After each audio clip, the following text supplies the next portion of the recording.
स्वागत है आप सभी का।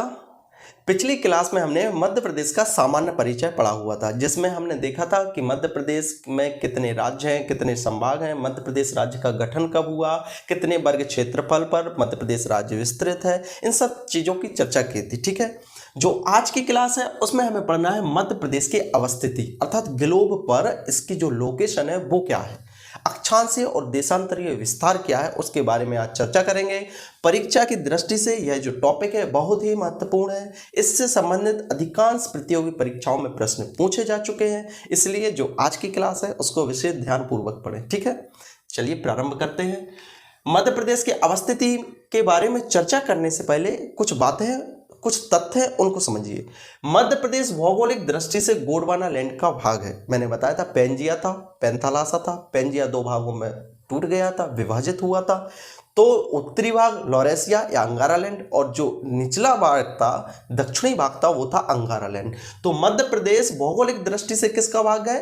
गोंडवाना लैंड का भाग है, पहली बात। दूसरी चीज, इसका जो आकार है वो आयताकार है। जब आप मध्य प्रदेश का मैप देखेंगे, नक्शा देखेंगे, तो जो इसका आकार है वो आयताकार प्रतीत होता है। अब इसके बारे में फिर से चर्चा करें। ठीक है, मध्य प्रदेश एक स्थलबद्ध राज्य है। स्थलबद्ध का अर्थ होता है लैंडलॉक्ड। आप इस बात को समझिए कि स्थलबद्ध राज्य उन्हें कहा जाता है जिनकी सीमा किसी भी समुद्र तट से स्पर्श नहीं करती है।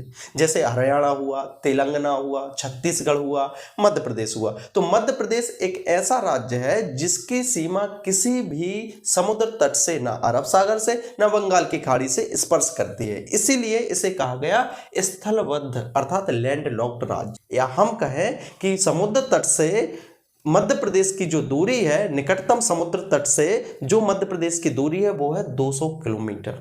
तो समुद्र तट को स्पर्श करने का कोई सवाल ही उत्पन्न नहीं होता। ठीक है, इतनी बात आ गई समझ में। अब बात करते हैं मध्य प्रदेश की अवस्थिति या लोकेशन क्या है ग्लोब पर। सबसे पहले समझिए ग्लोब क्या है। ग्लोब एक प्रकार से जो पृथ्वी है, पृथ्वी की जब स्टडी करनी होती है तो उसका एक छोटा सा मॉडल बना लिया जाता है और उस मॉडल को ही कहा जाता है ग्लोब। पृथ्वी का एक काल्पनिक मॉडल जिसे कहा जाता है ग्लोब। तो ग्लोब पर कुछ आड़ी रेखाएं खींची गई हैं, कुछ सीधी रेखाएं खींची गई हैं। मान लीजिए ये है पृथ्वी। पृथ्वी के रूप में ग्लोब क्या है? आज थोड़ी जगह की कमी है, बाकी बन जाएगा काम। ठीक है, ये है ग्लोब। ठीक है, पृथ्वी का एक छोटा सा मॉडल, या हम कहें छोटी सी पृथ्वी। ठीक है, तो इसमें आड़ी रेखाएं खींची गई हैं इस तरीके से, और कुछ सीधी रेखाएं भी खींची गई हैं।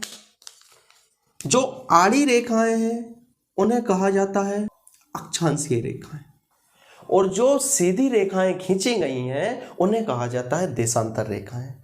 तो 0 डिग्री की जो अक्षांश रेखा होती है, आड़ी रेखा होती है, वह पृथ्वी को 2 बराबर भागों में बांटती है। तो उस रेखा को कहा जाता है भूमध्य रेखा, जिसे इक्वेटर भी कहते हैं। तो 0 डिग्री की अक्षांश रेखा को इक्वेटर कहा जाता है, भूमध्य रेखा कहा जाता है, जो पृथ्वी को 2 बराबर भागों में बांटती है। अब आप इसी से अनुमान लगाइए कि जो मध्य प्रदेश या किसी भी राज्य का या किसी भी देश का जो मैप होता है उसमें ईस्ट वेस्ट नॉर्थ साउथ क्या होता है? ए वाला पोर्शन होगा ईस्ट, इसके अलावा ए वाला पोर्शन होगा वेस्ट, और ऊपर वाला पोर्शन होगा नॉर्थ, और नीचे वाला होगा साउथ। इस तरह से डायरेक्शंस होती है। ठीक है, इनको यहां बना लेते हैं east west. India is the west. India west है ही क्योंकि हाल ही में हमने चंद्रमा के दक्षिणी ध्रुव पर जो चंद्रयान 3 मिशन लॉन्च किया था उसके अंतर्गत हमने साउथ पोल पर लैंडिंग की हुई है। और इसी कारण से हम किसी दिन चर्चा करेंगे इसरो के बारे में, उसकी जो स्पेस की यात्रा है उसके बारे में। ठीक है, तो ईस्ट वेस्ट नॉर्थ और साउथ। तो जो ए वाला पोर्शन है वो कहलाएगा ईस्ट, इसके अपोजिट वेस्ट, ऊपर वाला नॉर्थ और नीचे साउथ। ठीक है, तो 0 डिग्री की जो इक्वेटर है, 0 डिग्री की भूमध्य रेखा है, वो पृथ्वी को 2 आधे आधे भागों में बांटती है, इसलिए उसे कहा जाता है गोलार्ध। तो जो ऊपरी वाला गोलार्ध होगा वो नॉर्थ पोल के पास में है, इसलिए उसे कहते हैं उत्तरी गोलार्ध, और जो दक्षिण वाला भाग होगा, दक्षिणी ध्रुव के पास होगा, उसे कहते हैं दक्षिणी गोलार्ध। ठीक है। इसी तरह से 0 डिग्री की जो मानक मध्याह्न रेखा है वो पृथ्वी को सीधी रेखा के रूप में 2 भागों में बांटती है। तो इस वाले पार्ट को जो ईस्ट की ओर होगा, पूर्व दिशा की ओर होगा, उसे बोला जाएगा पूर्वी गोलार्ध, और जो उसके अपोजिट रहेगा वो कहलाएगा पश्चिमी गोलार्ध, पश्चिम दिशा के पास। ठीक है। तो मध्य प्रदेश की या हम कहें भारत की जो स्थिति है वो उत्तर पूर्वी गोलार्ध में है। इस बात को आप समझ लीजिए कि जो मध्य प्रदेश या भारत की इस अवस्थिति है वो कहाँ पर है, यहाँ पर। इसलिए हम ये कह सकते हैं कि जो मध्य प्रदेश की लोकेशन है ग्लोब में वो कहाँ पर है, उत्तर पूर्वी गोलार्ध में। पहली बात तो इससे यह प्रश्न आ भी चुका है कि मध्य प्रदेश या भारत के संबंध में भी आ चुका है कि भारत की जो लोकेशन है वो कहाँ पर है, तो वो उत्तर पूर्वी गोलार्ध में अवस्थित है। पहली बात। इसका अक्षांशीय विस्तार और देशांतरीय विस्तार को समझते हैं। जो अक्षांश की रेखाएं होती हैं वो किसी चीज की लोकेशन के लिए होती हैं, और जो देशांतरीय रेखाएं होती हैं वो किसी भी देश के लिए समय को निर्धारित करने के लिए प्रयोग की जाती हैं। तो अक्षांशीय रेखाओं का प्रयोग क्या है, किसी भी चीज की लोकेशन पाना ग्लोब पर, और जबकि देशांतरीय जो रेखाएं होती हैं उनका प्रमुख रूप से समय निर्धारण के लिए प्रयोग किया जाता है। ठीक है। तो जब हम भारत का भूगोल पढ़ेंगे उसमें बाकी ये सब चीजें बहुत विस्तृत आएंगी। अभी छोटी मोटी बातें हैं, आवश्यक हैं, उनके बारे में बताना चाहता हूं, इसलिए उनको ध्यानपूर्वक समझें। तो मध्य प्रदेश की स्थिति है उत्तर पूर्वी गोलार्ध में। ठीक है। अब बात करते हैं इनका अक्षांशीय और देशांतरीय विस्तार। यदि बात करें अक्षांशीय विस्तार की तो 21 डिग्री, नीचे से याद रखिएगा क्योंकि हम हैं 0 डिग्री के ऊपर की ओर जा रहे हैं, उत्तरी गोलार्ध की ओर। तो 21 डिग्री 6 मिनट नॉर्थ अक्षांश से लेकर हम 26 डिग्री 30 मिनट नॉर्थ में स्थित है। यह हमारा अक्षांशीय विस्तार है। अक्षांशीय विस्तार मध्य प्रदेश का है 21 डिग्री 6 मिनट से लेकर नॉर्थ में, क्योंकि हमारी स्थिति नॉर्थ ईस्ट गोलार्ध में ही है, उत्तर पूर्वी गोलार्ध में, इसलिए 21 डिग्री 6 मिनट नॉर्थ से लेकर ऊपर की ओर चले तो 26 डिग्री 30 मिनट नॉर्थ तक विस्तार है अक्षांशीय। ठीक है। उसके बाद करें देशांतरीय विस्तार की बात। तो देशांतरीय विस्तार जो मध्य प्रदेश का है वो है 74 डिग्री 9 मिनट ईस्ट से लेकर राइट में 82 डिग्री 48 मिनट ईस्ट तक देशांतरीय विस्तार है। तो ये बहुत ही इंपॉर्टेंट है क्योंकि इनसे संबंधित से डायरेक्ट प्रश्न पूछे जा चुके हैं। मध्य प्रदेश का अक्षांशीय विस्तार 21 डिग्री 6 मिनट नॉर्थ से लेकर 26 डिग्री 30 मिनट नॉर्थ, लगभग 5 डिग्री इसका अक्षांशीय विस्तार है, जबकि 74 डिग्री 9 मिनट ईस्ट से लेकर 82 डिग्री 48 मिनट ईस्ट तक इसका देशांतरीय विस्तार है। ठीक है। अब जो मध्य प्रदेश की लोकेशन है ग्लोब पर, उसमें हमें देखना है कि मध्य प्रदेश का उत्तरी बिंदु क्या है, दक्षिणतम बिंदु क्या है, पूर्वोत्तर बिंदु क्या है और पश्चिमोत्तर बिंदु क्या है। अर्थात जो मुरैना है वो हमारा नॉर्थ या हम कहें उत्तरी बिंदु, सबसे उत्तरी बिंदु कौन सा है, मुरैना जिला, जबकि बुरहानपुर हमारा दक्षिणतम बिंदु है मध्य प्रदेश का। जैसे हम भारत की बात करें तो भारत में देखते हैं कि कन्याकुमारी और जम्मू कश्मीर, इसी तरह से अरुणाचल प्रदेश और गुजरात, इस तरह से हम देखते हैं। तो मध्य प्रदेश के जो जिले हैं जो बॉर्डर पर स्थित हैं, जिसमें मुरैना सबसे उत्तरी बिंदु, सबसे दक्षिणतम बिंदु है वो है बुरहानपुर। इसके पश्चात जो सबसे पूर्व का बिंदु है वो है सिंगरौली, और सबसे पश्चिमोत्तर बिंदु है, सबसे पश्चिम का बिंदु है वो है अलीराजपुर। ठीक है, दिख रहा है अलीराजपुर।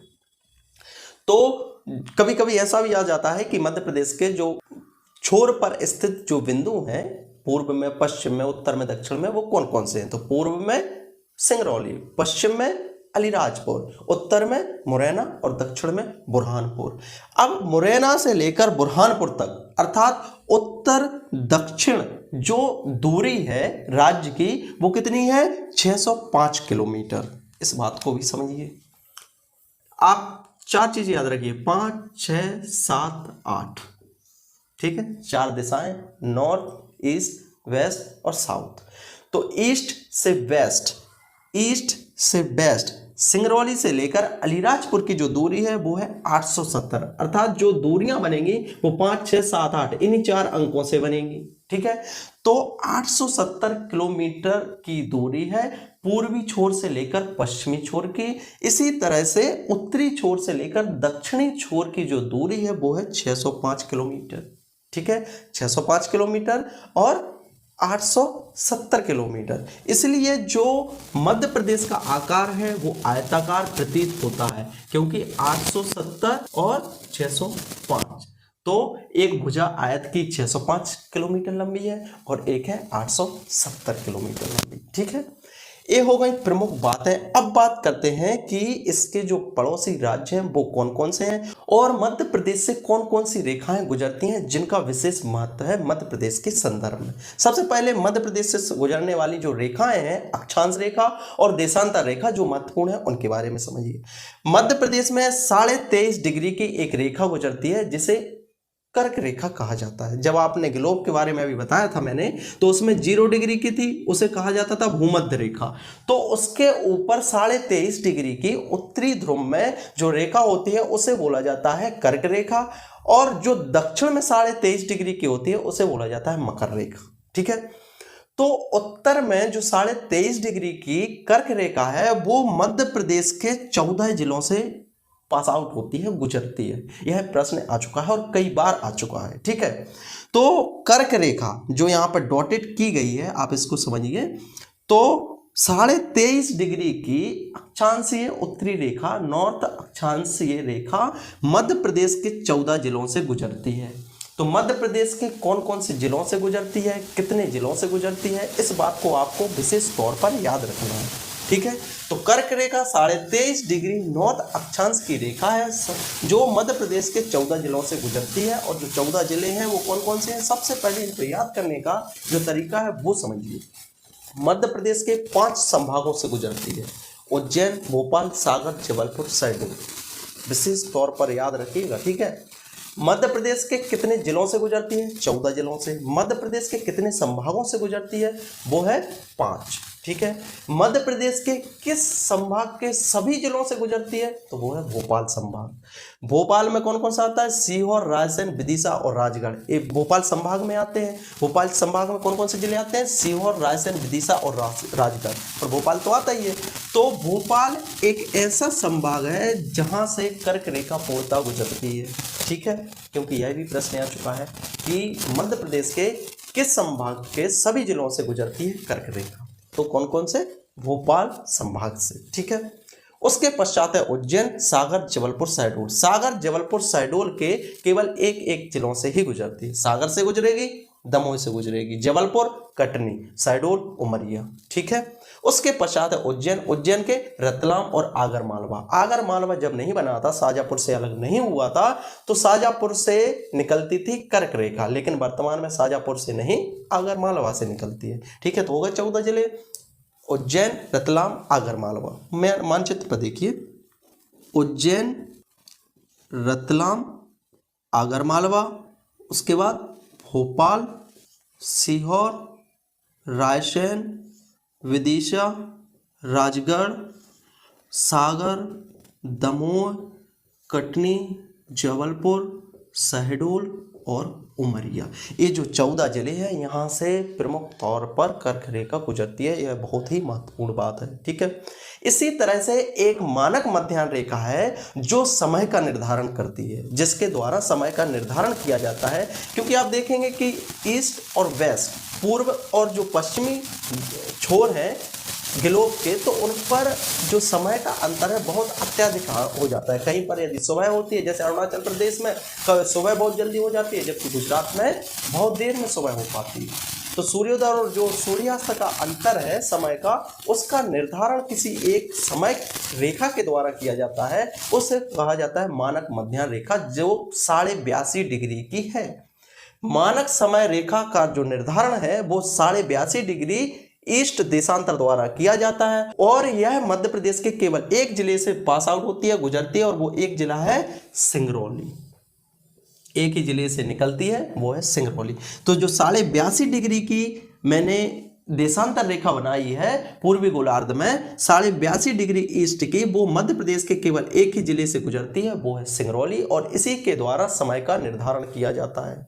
ठीक है, लगभग पूर्व में सिंगरौली और पश्चिम में अलीराजपुर, इसके जो समय का अंतर होता है लगभग 34 मिनट, 34 मिनट्स का अंतर आता है, याद रखिएगा।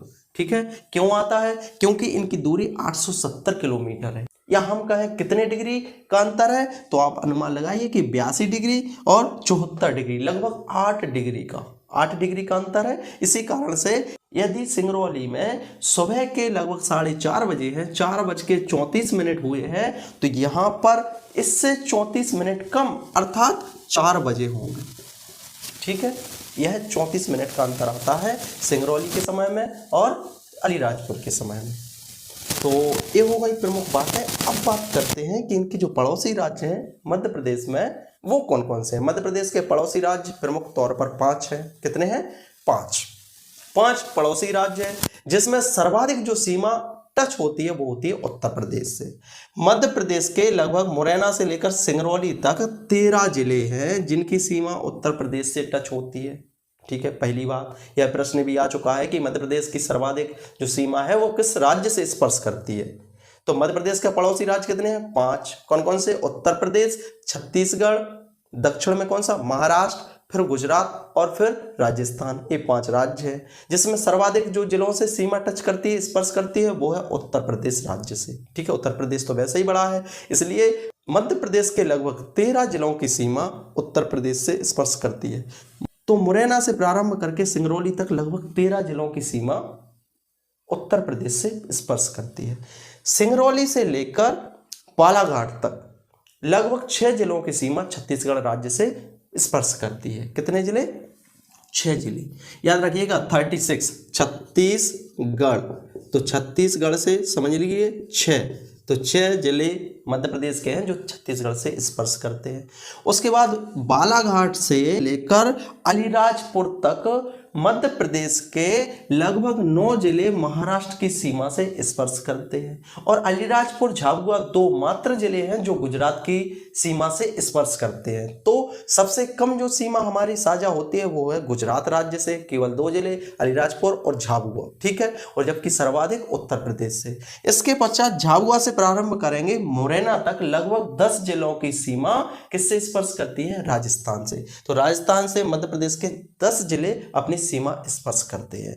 तो इन जो जिलों के नाम हैं आप अपने स्तर पर समझने का प्रयास कीजिए, क्योंकि सभी चीजें बताना संभव नहीं है। ठीक है, एक बात और समझिए कि मध्य प्रदेश स्थलबद्ध राज्य है, तो मध्य प्रदेश के 16 ऐसे जिले हैं जिनकी सीमा किसी भी राज्य से स्पर्श नहीं करती है। तो कितने जिले हैं? 16 जिले। मध्य प्रदेश के 16 जिले ऐसे हैं जिनकी सीमा किसी भी अन्य राज्य से स्पर्श नहीं होती, जबकि सर्वाधिक होती है 13 जिलों की उत्तर प्रदेश से और न्यूनतम होती है गुजरात में केवल 2 जिलों की। ठीक है, झाबुआ और अलीराजपुर की। तो ये हो गई प्रमुख बातें जो काफी महत्वपूर्ण है। इसके पश्चात जो अगली क्लास होगी उसमें हम पढ़ेंगे मध्य प्रदेश के भौतिक प्रदेशों के बारे में। ठीक है, तब तक के लिए बहुत बहुत धन्यवाद। मिलते हैं अगली क्लास में। ठीक है, और जो इनसे संबंधित चीज़ें हैं कि ये 82 डिग्री क्यों होती है, 23.5 डिग्री की कर्क रेखा होती है, तो इनका क्या महत्व है, ये सब चीज़ें भारतीय भूगोल में पढ़ेंगे। क्योंकि मध्य प्रदेश के भूगोल में यदि इतना डीप में पढ़ेंगे तो काफ़ी लंबी क्लासेस हो जाती हैं। और मेरा ऐसा मानना है कि ज़बरदस्ती की पढ़ाई ज़बरदस्त नहीं हो सकती है। ठीक है, तो इसलिए हमें ज़बरदस्त पढ़ाई करना है तो उसको थोड़ा थोड़ा करके पढ़ना पड़ेगा। ठीक है, मिलते हैं अगली क्लास में। बहुत बहुत शुक्रिया।